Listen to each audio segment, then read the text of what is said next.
10th standard science first initial நம்ம பார்க்க போறது ஒரு இன்ஃபர்மேஷன் குறள் திருக்குறள் பத்தி என்ன கருத்து அப்படின்னு பார்த்தோம்னா குறள் எண் 480வது குறள்ல உளவரை தூக்காத ஒப்புரவாண்மை வளவரை வல்லை கெடும்.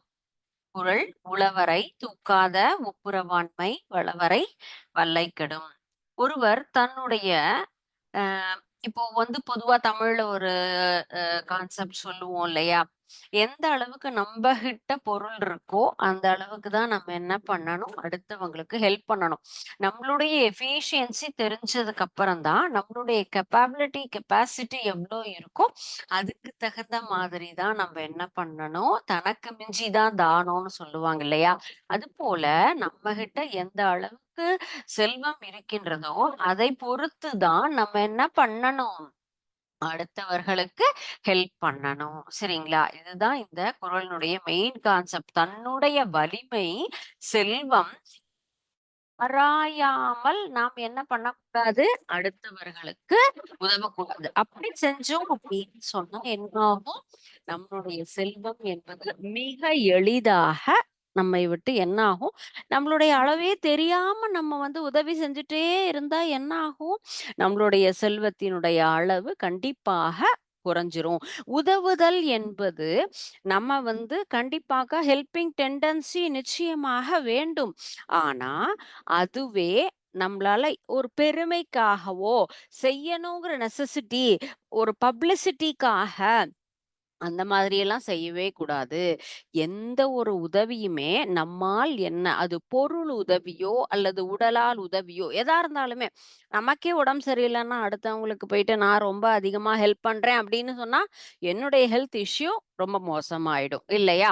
எனக்கே ஃபீவர், நான் இன்னொருத்தவங்களுக்கு போய் ஹெல்ப் பண்ணா, என்னுடைய ஃபீவர் இன்னும் டென்ஷன், அதனுடைய ஸ்ட்ரெஸ்ஸுனால அதிகமாயிடும் இல்லையா? அப்ப அது போல தான் உதவி என்பதும் நம்மால் இயன்ற பொழுது மட்டும் தான் செய்யணும். அல்லது அது செல்வத்தால் நம்ம செய்யறோம் அப்படின்னு சொன்னா, அதற்கு தகுந்த மாதிரி தான். நம்மளுக்கு ஒரு 10,000 ரூபீஸ் நம்மளுடைய ஏர்னிங் அப்படின்னு சொன்னா, அதுல சர்டன் பெர்சன்டேஜ் தான் நம்ம அடுத்தவங்களுக்கு ஹெல்ப் பண்ணணும். நான் 8,000 ரூபாய்க்கு தானம் பண்றேன்னு சொன்னா, மீதி 2,000 நம்மளால என்ன பண்ண முடியாது? லைஃப ரன் பண்ண முடியாது. அது நமக்கு கஷ்டமாயிடும். ஒரு ஸ்டேஜ்ல நம்ம சரி பரவாயில்லன்னு காம்பன்சேட் பண்ணலாம். ஆனால் அதுவே அதிகமாகும் பொழுது கண்டிப்பாக நமக்கு அது என்ன ஆயிடும்? ஆபத்தாக விளைந்து விடும். ஓகே. ஒருவரிடம் எவ்வளவு செல்வம் இருக்கிறதோ அதற்கேற்ப அவர் மற்றவர்களுக்கு உதவ வேண்டும். நம்முடைய வலிமைக்கு மீறி உதவி செஞ்சா, அது நம்முடைய கஷ்டத்திற்கு அதுவே ஒரு மிகப்பெரிய காரணமாக அமைந்துவிடும். அதுதான் உளவரை தூக்காத ஒப்புரவாண்மை வளவரை வல்லை கெடும் அப்படிங்கிற குறளினுடைய கருத்து. ஓகே மாணவர்களே. சோ நீங்க கண்டிப்பா ஏன்னு கேட்டா, இன்னைக்கு இருக்கக்கூடிய மாணவர்களாக எல்லாருமே எல்லா விஷயத்திலயுமே பெற்றவர்களுடைய சிச்சுவேஷன் தெரிஞ்சு நிச்சயமாக நடந்துக்கணும். அது நம்மளுடைய செலவாகவும் இருக்கலாம், அல்லது அடுத்தவங்களுக்கு ஹெல்ப் பண்றதாகவும் இருக்கலாம். நம்மளுடைய ஃபேமிலி சிச்சுவேஷன், பேரண்ட்டுடைய சிச்சுவேஷன் எல்லாத்தையும் தெரிஞ்சு தான் நம்ம என்ன பண்ணணும்? செயல்படணும். சரிங்களா? நம்ம அப்பாவுக்கு இதுதான் முடியும்னா, அத நம்பளால என்ன பண்ணணும்? கேட்டு வாங்கணும். உனக்கு அதுல ஆம்பிஷன் இருந்ததுன்னா, உன்னுடைய ஃபியூச்சர்ல நீ அத எய்மா வச்சு, அத சாதிச்சு, அத நம்ம என்ன பண்ணலாம்? நம்முடைய லைஃப்ல யூஸ் பண்ணிக்கலாம். ஆனா, பெற்றவர்களுடைய நம்மளுடைய குடும்ப சூழ்நிலை எல்லாத்தையும் தெரிஞ்சு தான் நம்ம அதன்படி நடந்தோம்ன்னு சொன்னா, ஹாப்பினஸ் இருக்கும். அடுத்தவங்க இந்த மாரி ட்ரெஸ் பண்ணிக்கிறாங்கங்கிறதுனால நான் யூஸ் பண்ணக்கூடாது. அவங்க இந்த மாதிரியான மொபைல் ஃபோன் வச்சிருக்காங்க. நானும் அதே மாதிரி வாங்கணும். கம்பேரிசன் செலவழிக்கிறதாகட்டும், அல்லது நம்முடைய அடுத்தவங்களுக்கு தானம் குடுக்கிறதாகட்டும், எதா இருந்தாலும் நம்முடைய வலிமை தெரிஞ்சு தான் நம்ம செயல்படணும். கண்டிப்பா ஃபாலோ பண்ணலாமா இந்த குறள் மாணவர்களே? ஓகே. இன்னைக்கு நம்ம லெசன்ல பார்க்க போற டாபிக் என்னன்னு பார்த்தீங்கன்னு சொன்னா, அ 10th ஸ்டாண்டர்ட் சயின்ஸ்ல நம்ம பயாலஜி பார்ட் தான் பார்த்துட்டு இருக்கோம் இல்லையா? ஸோ பயாலஜில நம்ம இதுல பார்க்கக்கூடிய தலைப்பு என்ன அப்படின்னு சொன்னா, அ ப பக்க எண் நம்ம வந்து பிளான் பயாலஜி அப்படிங்கிற அந்த லெசன் தான் பார்த்துட்டு இருக்கோம் இல்லைங்களா? ஸோ அதுல நம்ம பார்க்க போற டாபிக் வந்து இன்னைக்கு இருவிதையிலை தாவரம், ஒரு விதையிலை தாவரம் இருக்கு இல்லையா? அதனுடைய நம்ம அ நம்ம அதனுடைய வேரினுடைய அமைப்பு தான் நம்ம தெரிஞ்சுக்க போறோம். ஓகேங்களா?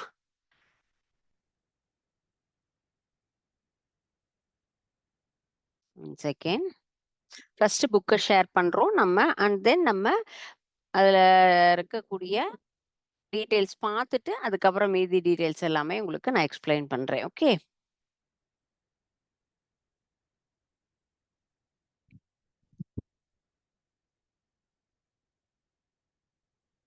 செகண்ட். இப்போ குறுக்குவெட்டு தோற்றம் அப்படின்னு சொன்னா, நம்ம வந்துட்டு தண்டு பகுதி, வேர் பகுதி, இலை பகுதி எல்லாமே தான் நம்ம பார்க்க போறோம். சரிங்களா? ஸோ இப்போ வேர் ஒரு செடியினுடைய நம்ம இதுக்கு முன்னாடி பார்த்தது லாஸ்ட் கிளாஸ்ல என்ன பார்த்தோம்? எந்த மாதிரியான அதனுடைய உள்ளமைப்பு, சைலம், புளோயம் அமைப்பெல்லாம் எப்படி இருக்கும் அப்படிங்கிறதெல்லாம் தான் பார்த்தோம். இல்லைங்களா? அதே போல இப்போ நம்ம இன்னைக்கு பார்க்க போறது பாருங்க. இந்த பாடம் தான். இதுல ஒவ்வொரு வேரினுடைய குறுக்குவெட்டு தோற்றம். வேர் அப்படின்னு சொல்லும் பொழுது, அந்த செடியினுடைய வேர் அமைப்பு எவ்வாறு இருக்கும்? ஓகே. ஸோ அதுல இருக்கக்கூடியது நமக்கு இருவிதழை தாவரம், மோனோகாட், டைகாட் அப்படின்னு சொல்லிட்டு நம்ம என்ன பண்றோம்? 2 வகையா அத பிரிச்சிருக்கோம் இல்லைங்களா? ஸோ மோனோகாட் அப்படின்னா ஒரு வித இலை தாவரம். இருவித இலை தாவரம் அப்படிங்கும்போது நமக்கு டைகாட் அப்படின்னு வரும். ஸோ அதுல இருக்கக்கூடிய அமைப்பு எவ்வாறு இருக்கும் பாருங்க. One second.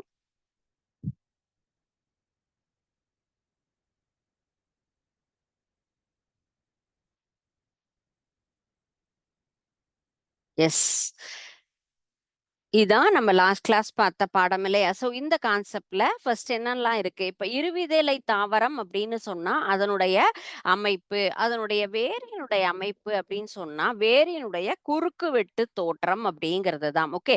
ஸோ இந்த பிக்சர்ல இருந்தே உங்களுக்கு நான் வந்து கிளியரா இதனுடைய எக்ஸ்பிளனேஷன் என்ன அப்படிங்கிறத நான் சொல்றேன்.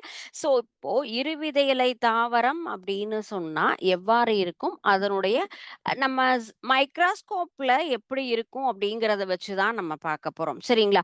இப்போ நம்ம கண்ணால பார்க்கும் பொழுது நம்மளால என்ன பண்ண முடியாது? எதையுமே கரெக்ட்டா இதுல என்ன மாதிரியான அமைப்பு இருக்கு அப்படிங்கிறதெல்லாம் தெளிவா நமக்கு தெரியாது.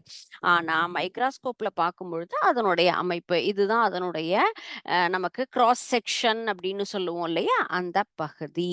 ஸோ இந்த மேல் பகுதிங்கிறது தான் நமக்கு வேர் ரூட் பார்ட் இல்லையா? ஸோ அந்த வேர்னுடைய தூவிகள். இது இந்த அவுட்டர் மோஸ்ட் பார்ட் எபிப்ளெமாங்கிறது மேல இருக்கக்கூடிய வெளிப்புற அடுக்கு. இதனுடைய இன்னொரு பேர் என்னன்னு கேட்டா ரைசோடெர்மிஸ்.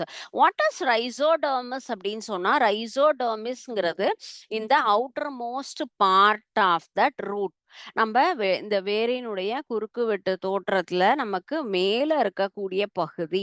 இதுல மேல இருக்கு அப்படின்னு கேட்டா என்னது மேல நமக்கு அந்த ஒவ்வொரு ஸ்கின்லயுமே என்ன நமக்கு ஒரு சின்ன சின்ன சின்ன ஹோல்ஸ் இருக்கும். அதுதான் புறத்தோல் நம்ம துளைகள் அப்படின்னு நம்ம சொல்றோம் இல்லைங்களா? அந்த இது இதுல கிடையாது. அதே போல கியூட்டிக்கிள் அப்படிங்கிற பார்ட்டும் ரூட்ல நமக்கு கிடையாது. ஆக்சுவலா கியூட்டிக்கிள் அப்படிங்கிற பார்ட் எங்க இருக்கும்? நமக்கு லீஃப்ல இருக்கும் இல்லையா? ஆனா இதுல அந்த மாதிரி இருக்காது. இதுல வேர் தூவிகள் அப்படிங்கிறது இருக்கும். இந்த வேர் தூவிகள்னா எந்த பகுதி? இதுதான். நம்ம ரூட்ல மண்ணுல இருக்கக்கூடிய எல்லா வகையான சத்துக்களையும் நம்ம எடுத்துக்கிட்டு எல்லாருக்கும் என்ன பண்ணணும்? அந்த கனிம சத்துக்களாகட்டும், நீர் சத்து எல்லாற்றையும் சத்துக்களையுமே நமக்கு செடி எல்லாவற்றுக்கும் நமக்கு அனுப்பணும் அப்படிங்கிறது. அண்ட் தென் மேல அடுத்து இருக்கக்கூடிய பார்ட் புறணி அப்படிங்கிறது. இதுல நமக்கு பாருங்க என்னது செல்களால் நம்ம பல வகையான செல்கள் அமைப்பு இருக்கு இல்லையா? ஒவ்வொரு செல்களினுடைய அமைப்போல தான் இந்த புறணி அப்படிங்கிற பகுதியாகப்பட்டது இருக்கும். இதுல நெறைய நமக்கு என்ன இருக்கு? இந்த இடத்துல ஃபுல்லுமே அந்த கேப் அப்படிங்கிறது நமக்கு இல்லாம ரொம்ப கரெக்ட்டா க்ளோஸ்டா இருக்கு. எந்த இடத்துலயுமே நமக்கு பாருங்க, இந்த இடத்துல இடைவெளி இல்லாத ஒரு செல்களால். எந்த மாதிரியான செல்கள் நமக்கு கைமா, கோலன் கைமா, ஸ்கிலரன் கைமா, பல வகையான செல் அமைப்பு இருக்கு இல்லையா? இது என்ன வகையான செல் கேட்டா, நெருக்கமாக நமக்கு எப்படி இருக்கு? சின்ன சின்ன சின்ன கேப், இந்த ஒரு செல்லுக்கும் இந்த நடுவுல இந்த இடத்துல ஒரு சின்ன கேப் இருக்கு இல்லையா? ஸோ தேர் இஸ் நோ நமக்கு வந்து ஸ்பேஸ் அப்படின்னு சொல்லாம ரொம்ப நெருக்கமாக இருக்கக்கூடிய பேரன்கைமா செல்களுடைய இருக்கக்கூடியதுதான். இது என்ன? இது நமக்கு உணவுப் பொருளை கடத்துவதற்கும், நீரை கடத்துவதற்கும் ஒவ்வொரு பகுதி ஒரு ஒரு வேலை செய்யும். இந்த பகுதி நமக்கு வேலை செய்வது என்னன்னு கேட்டா, நீர், உணவு, ஃபுட் அண்ட் வாட்டர் 2யுமே நமக்கு டிரான்ஸ்மிட் பண்ணக்கூடிய பார்ட் தான் இந்த பகுதி அப்படின்னு இருக்கலாம். And centre part. ஸோ இதுல என்னென்னலாம் இருக்கு நமக்கு பாருங்க. உள்ள இருக்கக்கூடியது அகத்தோல் அண்ட் தென் இந்த இதெல்லாம் அகத்தோல்ங்கிறது இந்த மேல இருக்கக்கூடிய பார்ட். இந்த ரெட் கலர் செல் அங்க ஒவ்வொரு பகுதியும் நம்ம என்ன சொல்றோம், ஒரு ஒரு அமைப்பும் நமக்கு ஒரு ஒரு வேலையை, அகத்தோல் அப்படிங்கிறது நமக்கு இதுல இருக்கக்கூடிய லாஸ்ட் பார்ட், இந்த சென்டர் பார்ட் அகடுக்கு அப்படின்னு இருக்கக்கூடியது. இது எந்த மாதிரியான அமைப்புல இருக்குன்னு சொன்னா பாருங்களேன், கண்டினியூஸா இது நமக்கு எந்த இடைவெளியும் இல்லாமல் இருக்கக்கூடிய நெருக்கமான செல்களால் ஆக்கப்பட்டிருக்கும். இதுல நமக்கு இந்த இடத்துல சென்டர் பார்ட்ல இருக்கக்கூடியது என்னது? சைலம் அண்ட் தென் சிஸ்ப்ளோயம் பார்ட். பெரிசைக்கிள் அப்படிங்கிறது இந்த இடத்துல இருக்கக்கூடியது. இதுதான் நமக்கு ஜாயிண்ட் டிஷ்யூ, இணைப்பு திசு. இங்க இருக்கக்கூடிய இந்த பகுதி தான் இதுல நமக்கு காஸ்பரின் பட்டைகள் அப்படின்னு சொல்றோம்.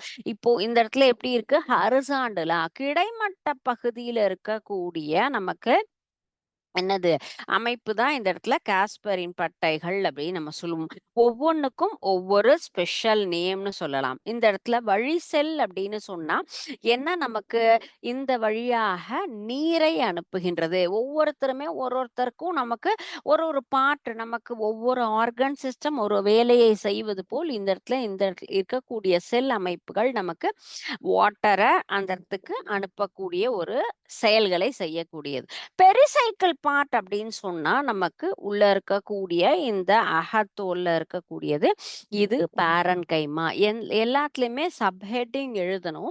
எந்த வகையான செல்களால் ஒவ்வொன்றுமே நமக்கு அது உருவாயிருக்கு அப்படின்னும் நம்ம அதுல எழுதணும். ஓகே, வாஸ்குலார் பண்டல் அப்படின்னு சொல்லக்கூடியது எந்த அமைப்புல இருக்கும்? நமக்கு ஆரப்போக்குல அமைஞ்சிருக்கா எப்படின்னு. அப்ப ஆரப்போக்குல இருக்கக்கூடியது சைலம் அப்படி இருக்கிறது நமக்கு என்ன பார்ட்ல, எந்த அமைப்புல இருக்கு பாருங்க. இந்த சைலம் பார்ட் அப்படின்னு சொல்லக்கூடியது வெளிநோக்கி இருக்கக்கூடியது. இந்த இடத்துல 4 டைரக்ஷன்லயுமே இருக்கக்கூடியது. சைலத்திற்கும் புளோயத்துக்கும் நடுவுல என்னது? பேரன்கைமா அப்படிங்கிற அந்த ஜாயிண்ட் டிஷ்யூ அப்படின்னு நம்ம எடுத்துக்கலாம். ஓகே, ஸோ இதுதான் நம்ம இதுல பார்க்கக்கூடியது. ஸோ இந்த மேல பார்ட் பாருங்க, இதுதான் நமக்கு வேர் தூவி எபிப்ளம் பார்ட். சென்டர்ல இருக்கக்கூடிய இந்த புரணி அப்படிங்கிற பகுதி தான் இந்த இடத்துல அமைப்பு. இது நமக்கு ஃபுல்லுமே இந்த இருக்கிறது சென்டர் பார்ட். இந்த பிங்க் கலர் இருக்கக்கூடியது சைலம், அவுட்டர்ல இருக்கக்கூடிய அந்த 4 பாயிண்ட் நம்ம என்னது? ப்ளூ கலர்ல இருக்கிறது எல்லாமே ப்ளோயம். ஸோ இதுதான் நம்ம டைகாட் இருவித இலை தாவரத்தினுடைய நமக்கு குறுக்கு வெட்டு தோற்றம். ஸோ இதே மாதிரி தான் நெக்ஸ்ட் நம்ம அதனுடைய கம்பேரிசன் பார்க்கும்போது ஒரு வித இலை தாவரம். ஸோ ஒரு வித இலை தாவரத்தில் அதனுடைய அமைப்பு எவ்வாறு இருக்கும்? ஸோ இதுதான் பாருங்க, சேம் கான்செப்ட் தான். ஒரு வித இலை தாவரத்துல மேல பாருங்க வேர் தூவிகள், இது எபிப்ளம்மா பார்ட் இல்லையா?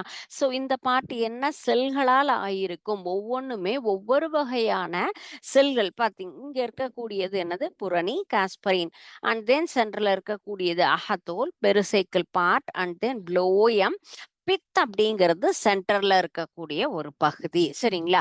சோ இந்த சென்டர் பார்ட் என்ன நம்ம சொல்லுவோம்? பித் பார்ட் அப்படின்னு சொல்றோம். சோ இதுல பெரிசைக்கிள்ங்கிறது நமக்கு என்ன மாதிரியான செல்கள்ல இருக்கக்கூடியதுன்னு சொன்னா பேரன்கைமா செல்லால நமக்கு அது ஃபுல்லுமே ஃபார்ம் ஆயிருக்கக்கூடியது. இந்த இடத்துல நமக்கு என்னது? 4 டைரக்ஷன் இல்லாம நமக்கு புரோட்டோ எல்லா டைரக்ஷன்லயுமே இருக்கு இல்லையா? சோ இதுல 4 பகுதி தான் இருக்கு. வாஸ்குலார் டிஷ்யூன்னு சொல்லக்கூடிய வாஸ்குலார் திசுக்கள் ஆரப்போக்கில் இல்லாம பல முனைகளை கொண்ட புரோட்டோசைவா. சோ அதனால இதுக்கு என்ன ஸ்பெஷல் நேம்னா பல முனை சைலம். சைலம் அப்படிங்கிற பார்ட் இந்த இடத்துல பாருங்க எப்படி இருக்கு? இந்த 4 முனைகள். சோ இந்த இடத்துல நமக்கு நிறைய போர்ஷன்ஸ் சுத்தி இருக்கக்கூடியது. ஸோ அதனால நமக்கு உண்டான special name. And then centre பார்ட்டை தான் நம்ம என்ன சொல்லுவோம், இந்த மைய பகுதி அப்படிங்கிறது பித்து.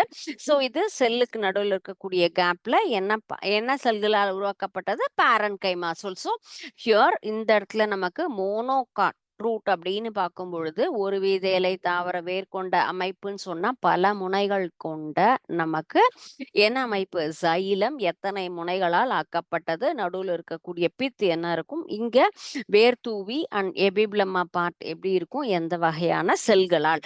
இப்போ நம்ம ஒரு இப்போ இருவித இலை தாவரத்தினுடைய இதுல 3 பார்ட் நம்ம பாக்குறோம் சொல்றோம் இல்லைங்களா. ஒண்ணு வந்து வேர் பகுதி, அடுத்தது நமக்கு தண்டினுடைய குறுக்கு வெட்டு தோற்றம், அண்ட் நெக்ஸ்ட் ஒன் இலை. இந்த 3 டயக்ராமேட்டிக் கொஸ்டின்ஸ் அப்படிங்கிறது நமக்கு கண்டினியூஸா இந்த லெசன்ல இருக்கு. So definitely we will expect one part from this lesson. So நிச்சயமா இந்த 3ல ஏதோ ஒரு நமக்கு பகுதியாகப்பட்டது நமக்கு டீடைல்டு ஆன்சர்ல 4 மார்க் எய்தர் ஆர் 7 மார்க்ல நம்ம கண்டிப்பா என்ன பண்ணலாம், பப்ளிக் எக்ஸாம்ல எக்ஸ்பெக்ட் பண்ணலாம். So don't miss it. ரொம்ப எளிதா கம்பேரிசன் பண்ணி நீங்க என்ன பண்ணுங்க, இந்த டயக்ராம டிரா பண்ணிட்டு நம்ம என்ன பண்ணலாம், இதுல சென்டர் பார்ட் நீங்க ரெண்டையுமே இந்த மாதிரி டேப்லர் காலம் நம்ம ஃப்ரேம் பண்ணிக்கலாம். அது போல இதனுடைய டிஃபரன்சியேஷன் என்னென்ன இருக்கு, சைலம் அதனுடைய கட்டையினுடைய எண்ணிக்கை என்ன மாதிரி இருக்கும், இருவித இலை தாவரம்னா 4 முனை, இது பல முனைகள் ஆக்கப்பட்டது. இந்த டேப்லர் காலம் நமக்கு நல்லா ரெஜிஸ்டர் பண்ணிட்டோம்னாலே நம்மளால ஈஸியா அந்த டீடைல்ஸை நம்மளால எழுத முடியும். கேம்பியம் அப்படிங்கிறது என்னது, 2ஆம் நிலை வளர்ச்சி இருக்காது. 2ஆம் நிலை வளர்ச்சி பித் அப்படிங்கிறது இல்ல, நமக்கு ஒரு வித இலை தாவரத்துல இருக்கும். இணைப்பு திசுங்கிறது பேரன்கைமா, ஸ்க்ளெரன்கைமா. எக்ஸாம்பிள் ஃபார் திஸ்னா எடுத்துக்காட்டு அவரை அப்படிங்கிறது நமக்கு இருவித இலை. அந்த நீங்க அவரை செடியெல்லாம் கண்டிப்பா நம்ம வீட்டுல எல்லாம் இருக்கும் இல்லையா, அதுல பார்க்கும்போது அதுல 2 இலை ஒரு விதையிலேருந்து வரும்போதே அதுல 2 இலைங்கிறது அழகா பிரிஞ்சு வரும். சோளம் அப்படிங்கிறதெல்லாம் நமக்கு ஒரு வித இலை தாவரத்துல இருந்து வரக்கூடியதுதான். ஸோ இந்த மாதிரி நம்ம ஈஸியா என்ன பண்ணணும், கம்பேர் பண்ணி படிச்சோம் அப்படின்னு சொன்னா நமக்கு அந்த கான்செப்ட் அப்படிங்கிறத நம்மளால புரிஞ்சுக்க முடியும். ஓகே, ஸோ இதுல இருக்கக்கூடிய ஈஸியான ஒரு ஆக்டிவிட்டி பார்க்கலாமா. ஸோ இந்த ஆக்டிவிட்டி நம்ம தெரிஞ்சாலே என்ன ஆகுது, இதுல என்னென்னலாம் இருக்கு. ஸோ இதுல ஷேர் பண்ணியிருக்கேன், உங்களுக்கு தெரியும். மோனோகாட் அண்ட் டைகாட் 2 சீட்ஸ் இருக்குமா, 1 சீட் இருக்குமா, அதனுடைய பெட்டல்ஸ் ஃப்ளவர்ஸ் எப்படி இருக்கும், டேப் ரூட்டா ஆர் ஃபைப்ரஸ் ரூட்டா, பிரான்ச் ஸ்டெம்மா, 1 ஸ்டெம். ஸோ இந்த பகுதி நமக்கு வந்துட்டு மோனோகாட்ல என்ன இருக்கும், டைகாட்ல என்ன இருக்கும். மோனோகாட் அப்படின்னு சொல்லும் பொழுதே நமக்கு என்ன வரும், அது எத்தனை காட்டிலிடன் கண்டிப்பா இருக்கும் நமக்கு, 1 காட்டிலிடன் 2 காட்டிலிடன் அப்படிங்கறத நம்மளால என்ன பண்ண முடியும் ஈஸியா. அதுல இது நமக்கு படிச்ச அந்த கான்செப்ட தெரிஞ்சாலே என்ன பண்ண முடியும் ஈஸியா, என்னென்ன வெனேஷன் இருக்கும், அன்பிரான்ச்டா இருக்குமா, ஃபைப்ரஸ் ரூட் சிஸ்டம்லாம் இருக்குமா, எந்த மாதிரி. ஓகே, ஸோ இப்போ மோனோகாட் அப்படின்னு சொல்லும்போது என்ன ரூட் சிஸ்டத்துல இருக்கு, ஃபைப்ரஸ் ரூட் சிஸ்டத்துல இருக்கும். ஸோ என்ன வெனேஷன்ல கண்டிப்பாக இருக்கும், இது வந்துட்டு நமக்கு பேரலல் வெனேஷன் அப்படிங்கிறது தான் இந்த மோனோகாட் பிளான்ட்னுடைய மெயினான கான்செப்ட். எத்தனை பெட்டல்ஸ் இருக்கும், 3 பெட்டல்ஸ் ஃபிளார்ஸ், அதுல இருக்கக்கூடிய பூக்கள்ல வந்து எத்தனை இதழ்களாக இருக்கும். சீட் அப்படிங்கிறது எப்படி இருக்கும், மோனோகாட் அப்படிங்கும்போது 1 சீட் தான், ஒரு வித இலை அப்படின்னு சொல்றோம். அது போல அன்பிரான்ச்டு ஸ்டெம்ல நமக்கு என்ன இருக்காது, பிரான்ச்சஸ் அப்படின்னு இருக்காது. So these concepts are accepted right for monocot plant. Fibrous root சல்லி வேர்களால் இருக்கக்கூடிய ஒரு அமைப்பு, பேரலல் வெனேஷன்ல இருக்கும்.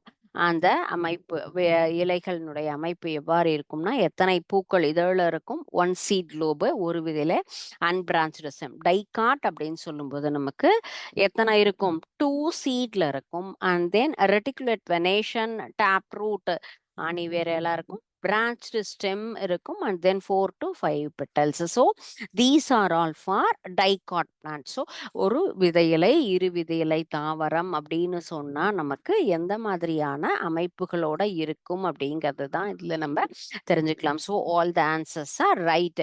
இப்போ நம்ம ஒரு வித இலை தாவரத்தினுடைய வேரினுடைய அமைப்பு, அது போல இருவித இலை தாவரத்தினுடைய வேரினுடைய அமைப்பு அப்படிங்கிறது தான் பார்த்தோம். ஸோ இதுல வரக்கூடிய இந்த சின்ன ஆக்டிவிட்டி தான் நம்ம பார்த்திருக்கோம். This is monocot, this is dicot. இந்த ஒரு விதலை இரு விதலை செடிகள் எவ்வாறு இருக்குங்கிறது கண்டிப்பா இந்த ஒரு ஆக்டிவிட்டி அப்படிங்கிறது நமக்கு யூஸ்ஃபுல்லா இருக்கும். ஓகே, ஸோ சேம் கான்செப்ட் இதுல இன்னும் ஒரு சில டாபிக்ஸ் இன்னும் எக்ஸ்ட்ரா இருக்கு இந்த ஆக்டிவிட்டியில பாருங்க. Dicot and monocot. ஸோ என்னென்ன கான்செப்ட்லாம் நமக்கு இருக்கும், அதே மாதிரி டூ கேட்டடர்னா அண்ட் தென் எந்த மாதிரியான வெயின் லீஃப் இருக்கும், ஃப்ளவர் இருக்கும், எக்ஸாம்பிள்ஸ் இது எல்லாமே இருக்கக்கூடியது. ஸோ இந்த இதில் நமக்கு எடுத்துக்காட்டுகளோடு நம்ம என்ன பண்ணலாம் இதில் தெரிஞ்சுக்கலாம். இதில் நமக்கு டைகாட் அப்படின்னு சொன்னால் எத்தனை காட்டிடலன்னு நமக்கு ஈஸியாக ஐடென்டிஃபை பண்ணிடலாம். So parallel flower and then 5 petals typical 2 cotyledon seed. First இரு விதையிலை தாவரம் போது நமக்கு 2 cotyledon இருக்கும். எந்த மாதிரியான நமக்கு வெயின்ஸ் இருக்கும், அதனுடைய நரம்புகள், இலையில இருக்கக்கூடிய நரம்புகளினுடைய அமைப்பு நெட் லைக் பீன்ஸ் அப்படிங்கிறது தான் இந்த ஒரு வலை பின்னல் போன்ற அமைப்புல இருக்கக்கூடியது. அப்ப பூக்கள்ல எத்தனை வகையான எத்தனை இதழ்கள் இருக்கும், டைகாட் அப்படின்னு சொல்லும் போதே நமக்கு 4 அல்லது 5 நமக்கு இதழ்களால் ஆக்கப்பட்டது தான் இந்த இருவித இலை தாவரத்தில் இருக்கக்கூடிய ஒரு இது. வாஸ்குலர் பண்டில்ஸ்ல என்ன இருக்கும், நமக்கு ஸ்டெம், அந்த இடத்துல நமக்கு வாஸ்குலர் பண்டில்ஸ் இந்த stem from a ring part. இந்த இருவித இலை தாவரத்துல இந்த மாதிரி இருக்கும். ஸ்டெம் அப்படிங்கிறது எந்த மாதிரி இதுல இருக்கும், நமக்கு நல்லது ஹெர்பேஷியஸ் அல்லது நல்ல ஸ்ட்ராங்கா இருக்கக்கூடியது, மரத்தால் இருக்கக்கூடியது அப்படின்னு சொல்லக்கூடியதுன்னா அந்த stem may be herbaceous R உட்டி அப்படிங்கிறது. எக்ஸாம்பிள்னா ரோஸ், எளிதா நமக்கு தெரிஞ்ச நமக்கு ஒரு நம்ம விசிபிளா நம்மளுடைய யூசேஜ்ல டே டு டே லைஃப்ல நம்ம எதை பாக்குறோமோ அதை தான் நம்ம என்ன பண்ணலாம் எடுத்துக்காட்டா எடுத்துக்கலாம். Dicey, rose and then okay அப்படிங்கிறது என்ன ரூட்ல இருக்கும், நமக்கு டேப் ரூட் சிஸ்டத்துல தான் இருக்கும். Okay, so this is tap root system. இதுதான் இதனுடைய பிக்சர். இதெல்லாம் தான் நமக்கு டைகாட் பிளான்ட்ல 2 cotyledon seed and then net like vein, flower have 4 or 5 petals, vascular bundles இருக்கு, stem herbaceous or woody, exampleனா rose, typical have taproot system. Okay, so remaining part, okay, இதுதான் இதனுடைய picture. எத்தனை சீட் இருக்கும், 1 cotyledonங்கிறது monocot, parallel vein அப்படிங்கிறது நமக்கு லீஃப்ல இருக்கக்கூடியது, ஸ்டெம்ல என்ன இருக்கும் நமக்கு ரொம்ப ஸ்ட்ராங்கா இல்லாம இருக்கும். ஒன் மோனோகாட்னா கிராஸ், நமக்கு நெல்லு அல்லது புல் அதெல்லாம் எடுத்துக்கலாம். வாஸ்குலர் பண்டல் அப்படிங்கிறது நமக்கு எப்படி இருக்கும், stamp scatter, flowers have 3 petals only and then fibrous roots அப்படிங்கிறது தான் மோனோகாட். ஸோ இப்போ மோனோகாட் என்ன மெயினா என்னென்ன மாதிரியான கான்செப்ட்ல கண்டிப்பா இருக்கும், வேரினுடைய அமைப்பு, இலையினுடைய அமைப்பு, தண்டினுடைய அமைப்பு, பூக்களினுடைய இதழ்கள் அமைப்பு, செடிக்கு உதாரணம். ஸோ இது எல்லாமே இந்த 2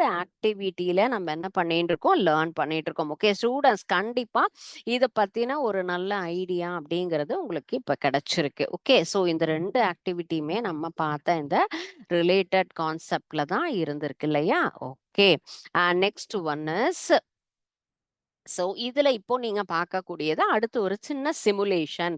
திஸ் இஸ் ஆக்டிவிட்டி. ஸோ இதுல என்ன இருக்கு, லீவ்ஸ் இருக்கு. எந்த மாதிரியான லீஃப், நான் இப்போ வந்து எல்லாமே வெறும் ஆக்டிவிட்டி வேர்டிங்ஸ்ல பார்த்தேன் இல்லையா. ஸோ இப்போ இதுல நமக்கு எந்த இலை சரியான அமைப்பு, இதுதான் இந்த செடியினுடைய அமைப்பு இல்லைங்களா. மோனோகாட் அண்ட் டைகாட் பிளான்ட்ல ஒவ்வொரு செடிகள்லையும் எவ்வாறு இதனுடைய இலை அமைப்புகள் இருக்கு, செடியினுடைய இலை அமைப்பு இப்படி இருக்கும்.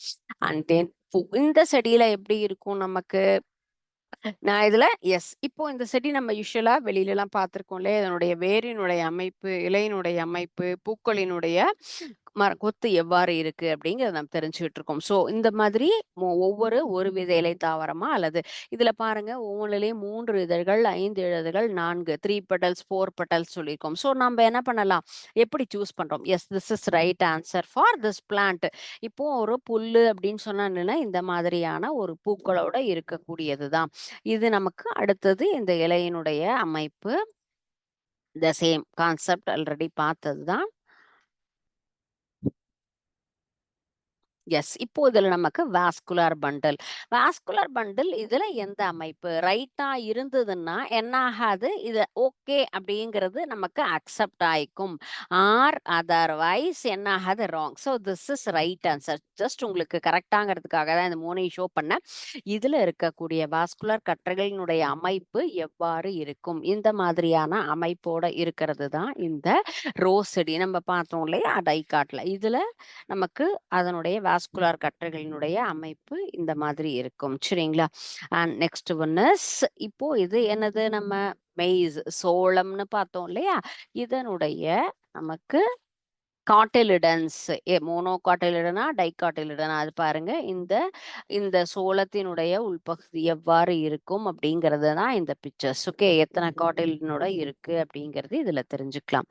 ஸோ நெக்ஸ்ட் ஒன் இதனுடைய ரூட். ஸோ நமக்கு அது எப்படி இருக்கு? டேப் ரூட்டா இருக்கா, ஃபைப்ரஸ் ரூட்டா இருக்கா? So this is fibrous root plant. This is tap root இல்லையா? ரொம்ப ஆணி வேர் தொகுப்பு. இது நமக்கு இது சல்லி வேர் தொகுப்பு அப்படின்னு சொல்லலாம். ஓகே, ஸோ இந்த நமக்கு இந்த பிளான்ட்ல பாருங்க என்ன மாதிரியான இதழ் அமைப்பு? 3 செப்பல்ஸ், 3 இதழ்களினுடைய அமைப்பு இந்த இடத்துல இருக்கு. தனித்தனியாக இந்த மாதிரி இருக்கக்கூடிய அமைப்புல தான் இந்த பூக்களினுடைய வடிவம் அப்படிங்கிறது இருக்கு. ஸோ இந்த சிமுலேஷன்லையும் நம்ம என்ன பண்ணியிருக்கோம்?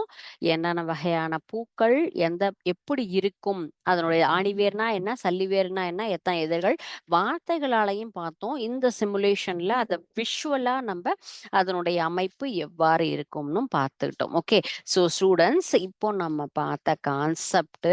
ஸோ அந்த 1 ரூட் இல்லைங்களா? So monocot and dicot root அப்படின்னு சொன்னா இப்போ வந்து transverse section of dicot root. Dicot ரூட்ல என்னல இருக்கும்? இதுதான் மேல இருக்கக்கூடிய part root hair and then piliferous layer அந்த வெளியில இருக்கக்கூடிய ஒரு வெளிப்பகுதி இந்த இடத்துல cortex, phloem and this is xylem. Xylem எத்தனை முனைகளோட இருக்கு என்ன அப்படிங்கிறது தான் கார்டெக்ஸ் பகுதி. பேசேஜ்னா வழி செல்கள் சொல்றோம். எண்டோடெர்மஸ் பார்ட், ப்ளோயம், பெரிசைக்கிள் எந்த அமைப்புல இருக்கும்? சைலம் பகுதி. ஸோ இப்போ இன்னைக்கு பார்த்த கான்செப்ட் என்ன? Just I'm go through the same concept. Internal structure of dicot root example is bean. என்னென்ன part? Epiblemma. First just you register the subheading. Epiblemma, cortex and then endodermis and then stele, pericycle, vascular bundle and center part. பித் இந்த பகுதி தான். இதையே நம்ம அதனாலதான் நான் ரெண்டையும் கண்டினியூஸா ஒரே நாள்ல நம்ம இந்த மாதிரி பார்த்தோம்னா கம்பேரிசன் ஈஸி. பிங்கிறது டைகாட், மோனோகாட்க்கு மெய்ஸ் சோளம் பிக்சர் ஷோ பண்ண இல்லையா? ஸோ அந்த இது எல்லாத்தையுமே நீங்க என்ன பண்ணணும்?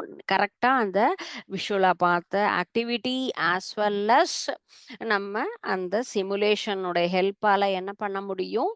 இந்த கான்செப்ட்ங்கிறத ஈஸியா நம்மளால புரிஞ்சுக்க முடியும். வாஸ்குலார் பண்டில் எப்படி இருந்தது, வேரினுடைய அமைப்பு எவ்வாறு இருந்தது அப்படிங்கிறதும் நம்ம இதுல தெரிஞ்சுக்கிட்டோம். ஓகே, ஸோ நெக்ஸ்ட் நம்ம பார்க்க போற கான்செப்ட் ஸ்டெம். ஸோ இதுல நம்ம எபிப்ளம்மா அப்படிங்கிறது தான் இதுல ஃபர்ஸ்ட் ரூட்ல இருக்கக்கூடிய part.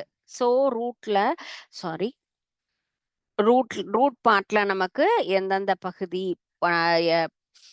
Dicot and then monocot first பார்த்தது நம்ம இதுலையா? So this is monocot part and then dicot. First one is dic and then monocotic example நம்ம maize அப்படிங்கிறது பார்த்தோம். Cortex, endodermis, stele, pericycle, vascular tissue இது எல்லாம் தான் இதுல இருக்கக்கூடியது. இன்னைக்கு நடத்தின பாடத்துக்கு இப்போயே நம்ம என்ன பண்ணலாம்? இதனுடைய பிக்சரை நம்ம டிரா பண்ணி பார்த்துட்டோம்னு சொன்னா நமக்கு மறக்கவே மறக்காது. அன்னன்னைக்கு நடத்தக்கூடியது இன்னைக்கு வேர்பகுதி மட்டும் நம்ம டிரா பண்ணி பார்த்துக்கிட்டோம்னா நெக்ஸ்ட் பார்ட்ல நம்ம ஸ்டெம் பார்ட் அண்ட் தென் லீஃப்ங்கிறத நம்ம என்ன பண்ணலாம்? கரெக்டா அதுல டிராயிங்ஸை ஈஸியா ரெஜிஸ்டர் பண்ணிக்க முடியும். நமக்கு மறக்கவும் மறக்காது. அந்த கான்செப்ட்ங்கிறது சரியா புரியும். சரிங்களா? ஓகே ஸ்டூடெண்ட்ஸ், இன்னைக்கு நம்ம பார்த்தது அழகான ஒரு குறள். என்ன குறளினுடைய கருத்து? நம்முடைய தகுதிக்கு தகுந்த மாதிரி நம்ம ஹெல்ப் பண்ணணும். கண்டிப்பா அளவுக்கு அதிகமா எந்த விஷயத்திலையுமே நம்ம தர்மம் பண்ணினாலுமே அதுவும் நமக்கு கெடுதல் விளைவிக்கக்கூடிய ஒரு தன்மை அப்படிங்கிறத நம்ம தெரிஞ்சுக்கிட்டோம். அடுத்தது நம்ம இந்த பயாலஜி பார்ட்ல என்ன பார்த்துருக்கோம்? எந்த லெசன் நம்பர் நமக்கு 12ல plant anatomy and plant physiology அப்படிங்கிற பாடத்துல நம்ம இன்னைக்கு தெரிஞ்சிட்டது மோனோகாட் அண்ட் டைகாட், அதனுடைய டிஃபரன்சியேஷன் என்ன பாருங்க. நம்பர் ஆஃப் ஜைலம் என்ன இருக்கும், cambium part, secondary growth, pith எப்படி இருக்கும், டிஷ்யூஸ் என்ன மாதிரியான டிஷ்யூஸ் இருக்கும், எக்ஸாம்பிள் என்ன. ஸோ ரூட் பார்ட்டை தெளிவா தெரிஞ்சுக்கிட்டோம். நெக்ஸ்ட் பார்ட்டான நம்ம ஸ்டெம் பார்ட்டை நெக்ஸ்ட் கிளாஸ் கண்டினியூ பண்ணலாம். Okay students, is there any doubt in this part? Okay, நீங்க இன்னைக்கு கோ த்ரூ பண்ணிட்டு வாங்க. கான்செப்ட்ல எதுவும் புரியல அப்படின்னு சொன்னா நெக்ஸ்ட் கிளாஸ் நம்ம இதை பத்தி டிஸ்கஸ் பண்ணலாம். Okay, thank you students. வாழ்க பாரதம், வெல்க தமிழகம்.